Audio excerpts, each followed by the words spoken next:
Good morning, and by morning of course I mean afternoon, because it is that Sunday between Christmas and New Year where we've all had far too much turkey, far too much alcohol, far too many mince pies and a lot of custard. Well, you will if you're in my shoes, because I have done all of those things and thoroughly enjoyed it. Although I have to be honest and say at the moment Christmas doesn't mean the same as it did a few years ago. Not until I can get that conniving person who is trying to divorce me, or I'm trying to divorce, should I be more correct, out of my life, because she is a nightmare. But that's not what you came here to see. Anyway, one amusing thing did turn up this year was, where is it? There it is. So I got given. Most people when they get to my age start constructing bucket lists, things that you want to do before you die. Well, I've got the, yes, less said. Very amusing actually, it's very amusing. I'm not going to spring break in Daytona. And I'm definitely not going to start a charity. Well, I might start a charity, you never know. But it's quite an amusing flick through. I haven't read it all yet, but it was very amusing.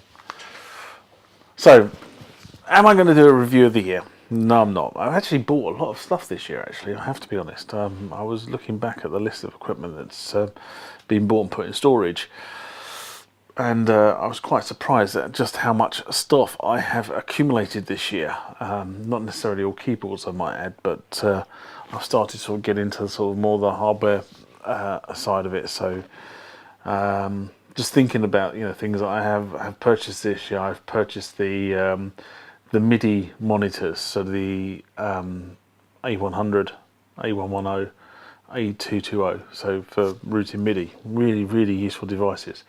Came in very useful when I started remodeling the studio. I've also bought a number of samplers this year, and I bought this beast that's behind me. This is the Oasis, as you well know, if you watched any other my other videos. So I bought that this year. So yeah, it's been an interesting year. Maybe I will do a sit down and sort of do a think about what I have actually purchased this year and the reasons behind some of those purchases, and do that next time round. But for this time round, no, I'm not going to do that.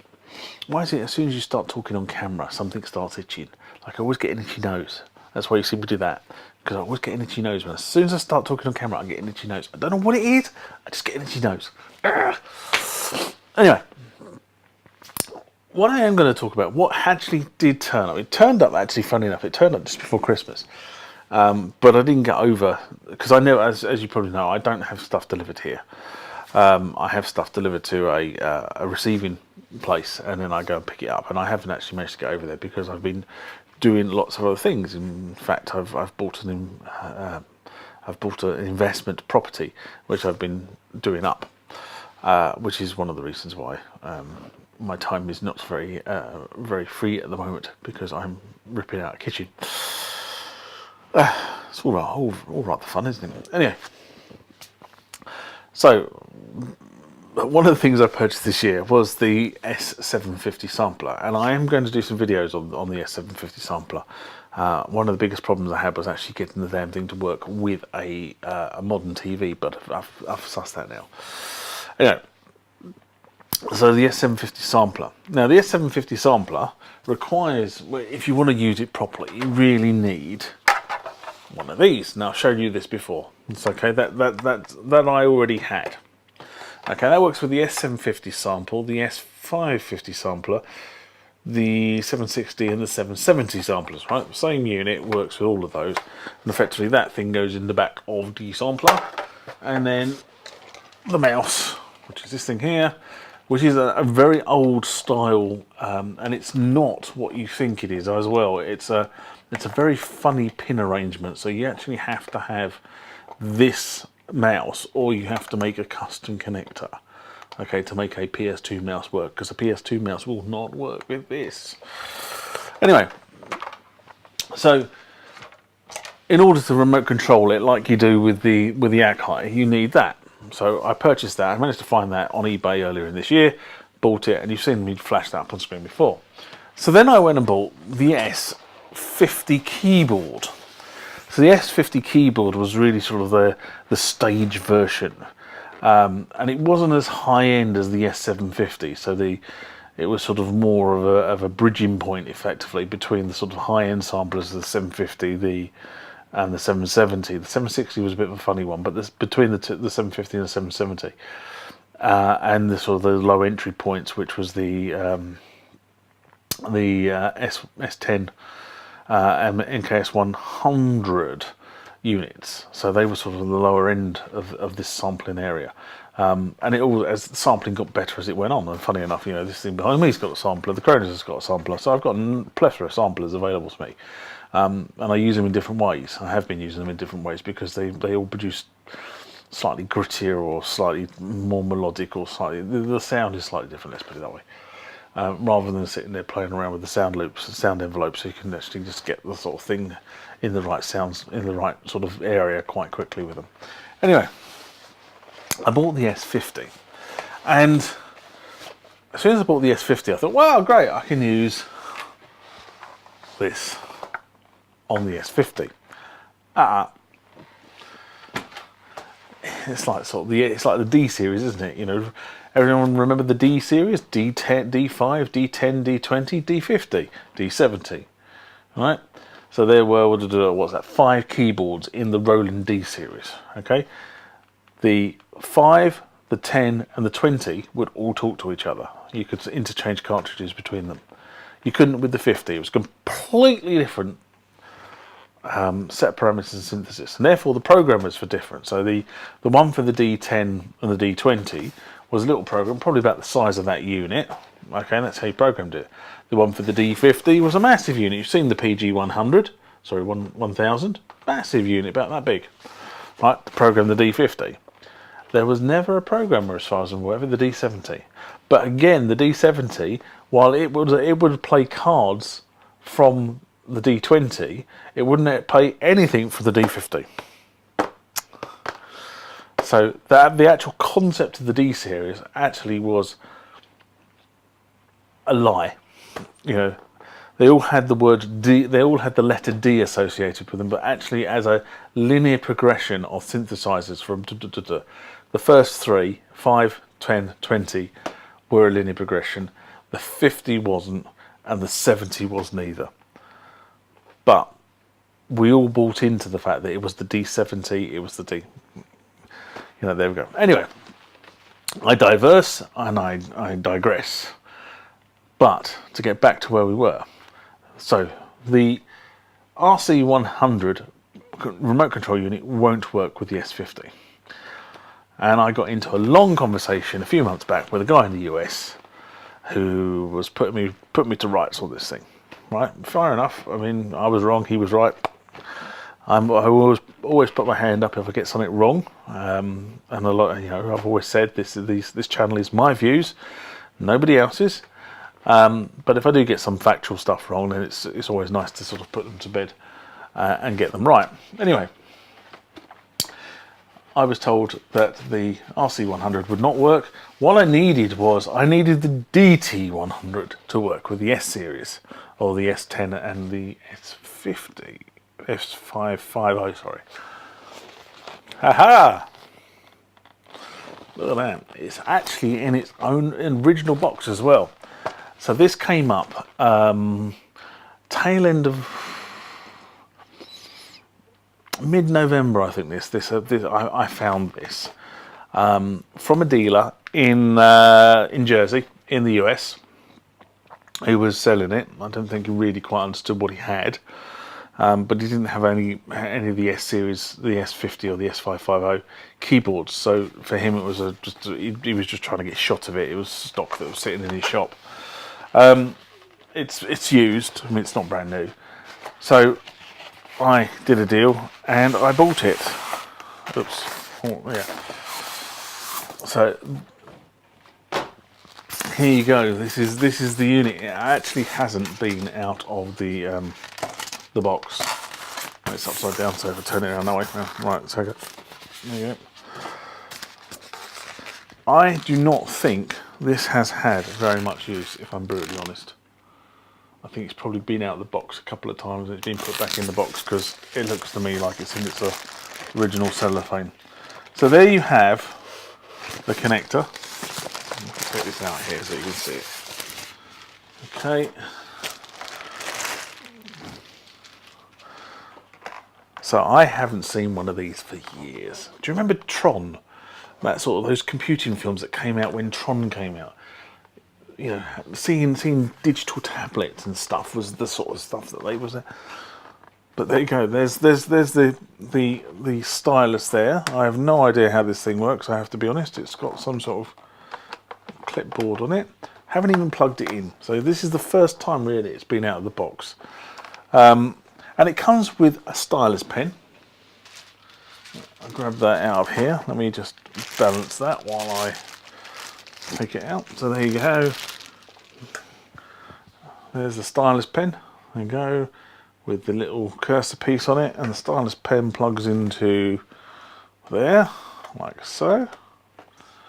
And you can sit there and you can edit the waves with it.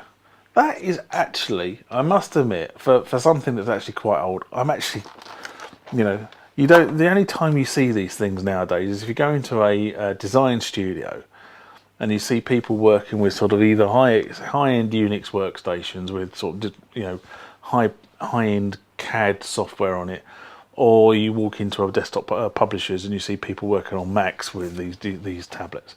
But you don't see these otherwise nowadays. Everybody has gone away from using tablets, and yet tablets were actually incredibly accurate ways of interfacing with a computer or interfacing with a computer screen. You'd be so surprised how accurate these things are. Far more accurate than a mouse. You know, mice and touch scroll pads are not as accurate as one of these things. So I was actually quite rapt because I actually didn't think I was going to find one of these things.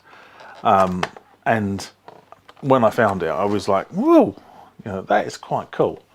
Now I found it, of course, what I'll have to do is I'll have to, of course, speak to my promise and actually make a video of the S-50 working.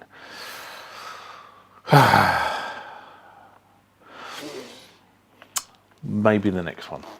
But I am going to record directly after this, funny enough. I'm going to do a Mailberg expert because I sat down over Christmas and went through the channel, the comments on the channel. So I apologise if you think I haven't responded to you. The answer is I haven't responded to you. But then again, I haven't responded to anybody. And I did over Christmas sit down and write a load of responses out to people, which I will now translate into a mailbag piece and get those out to you guys after this. So you'll see me in the same one with my t-shirt with my sultry looks on it. In fact, that's my Kronos, if you can see that, which I love. I love all my keyboards. Do you know, this is one of the problems now. I've got so many keyboards that I love them so much. I do rotate them in and out of the studio. I've said that before. I do rotate them in and out of the studio because I just love playing different keyboards for different sounds. And my good friend Paula Penguin, she borrows one or other. I think she's got three at her house at the moment. Her mum is going nuts. Tough,